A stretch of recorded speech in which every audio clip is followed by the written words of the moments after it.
ಬೆಳಗಾವಿಯಲ್ಲಿ MLC city ರವಿಯವರ ಬಂಧನವಾಗ್ತಾ ಇದ್ದಂತೆ city ರವಿಯವರ ಕರ್ಮಭೂಮಿ ಕಾಫಿನಾಡು ಚಿಕ್ಕಮಗಳೂರಿನಲ್ಲಿ ಸಾಕಷ್ಟು ವಿರೋಧ ವ್ಯಕ್ತವಾಗ್ತಾ ಇರುವಂಥದ್ದು. ಸಿಟಿ ರವಿಯವರನ್ನ ಕೂಡಲೇ ಬಿಡುಗಡೆ ಮಾಡಬೇಕು ಅಂತ ಹೇಳಿ ಈಗ ಆಲ್ರೆಡಿ ಬಿಜೆಪಿ ಇವತ್ತು ಚಿಕ್ಕಮಗಳೂರು ನಗರ ಬಂದ್ಗೆ ಒಂದು ಕರೆಯನ್ನು ನೀಡಿತ್ತು. ಈಗ ಆಲ್ರೆಡಿ ಈ ಒಂದು ಸಂಬಂಧ ಸಾಕಷ್ಟು ಪೊಲೀಸರನ್ನು ಕೂಡ ಭದ್ರತೆಗಾಗಿ ನಿಯೋಜನೆಯನ್ನು ಮಾಡಲಾಗಿರುವಂಥದ್ದು. 9ಕ್ಕೂ ಅಧಿಕ KSRP ತುಕಡಿಗಳು 10ಕ್ಕೂ ಅಧಿಕ DAR ತುಕಡಿಗಳನ್ನು ಈಗ ನಿಯೋಜನೆಯನ್ನು ಮಾಡಲಾಗಿರುವಂಥದ್ದು. ಸಂಪೂರ್ಣವಾಗಿ MG ರಸ್ತೆಗೆ ಯಾರು ಕೂಡ ತೆರಳದಂತೆ ಈಗ ಆಲ್ರೆಡಿ ನೂರಾರು ಪೊಲೀಸರನ್ನ ನಿಲ್ಲಿಸಿರುವಂಥದ್ದು. ಜೊತೆಗೆ ಬ್ಯಾರಿಕೇಡನ್ನು ಹಾಕಿ ಸಂಪೂರ್ಣವಾಗಿ ಆ ಒಂದು ರಸ್ತೆಯನ್ನು ಬಂದನ್ನು ಮಾಡಿರುವಂಥದ್ದು. ಮುಖ್ಯವಾಗಿ ಏನು ಬಿಜೆಪಿಯ ಕಾರ್ಯಕರ್ತರು ಈಗ ಆಲ್ರೆಡಿ ಒಂದು ಸುತ್ತಿನ ಪ್ರತಿಭಟನೆಯನ್ನು ಕೂಡ ನಡೆಸಿರುವಂಥದ್ದು. ಜೊತೆಗೆ ಅವರನ್ನೆಲ್ಲ ಈಗ ಪೊಲೀಸರು ಕೂಡ ಬಂಧನವನ್ನು ಮಾಡಿರುವಂಥದ್ದು. ಇನ್ನಷ್ಟು ಪ್ರತಿಭಟನೆ ನಡೆಸುವ ಸಾಧ್ಯತೆ ಹಿನ್ನೆಲೆಯಲ್ಲಿ ಚಿಕ್ಕಮಗಳೂರಿನ ಪೊಲೀಸರು ಬಿಗಿ ಭದ್ರತೆಯನ್ನು ಕೈಗೊಂಡಿರುವಂಥದ್ದು. ಒಟ್ಟಿನಲ್ಲಿ ಪೊಲೀಸರನ್ನು ಕೂಡ ಸಾಕಷ್ಟು ಸಂಖ್ಯೆಯಲ್ಲಿ ಈಗ ನಿಯೋಜನೆ ಮಾಡಿದ್ದಾರೆ. ಜೊತೆಗೆ ಖುದ್ದು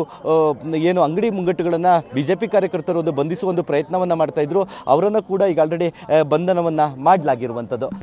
ಕ್ಯಾಮ್ರಾ ಪರ್ಸನ್ ಹರೀಶ್ ಜೊತೆ ಅಶ್ವಿತ್ ಮಾವಿನಗುಣಿ, TV9 ಚಿಕ್ಕಮಗಳೂರು.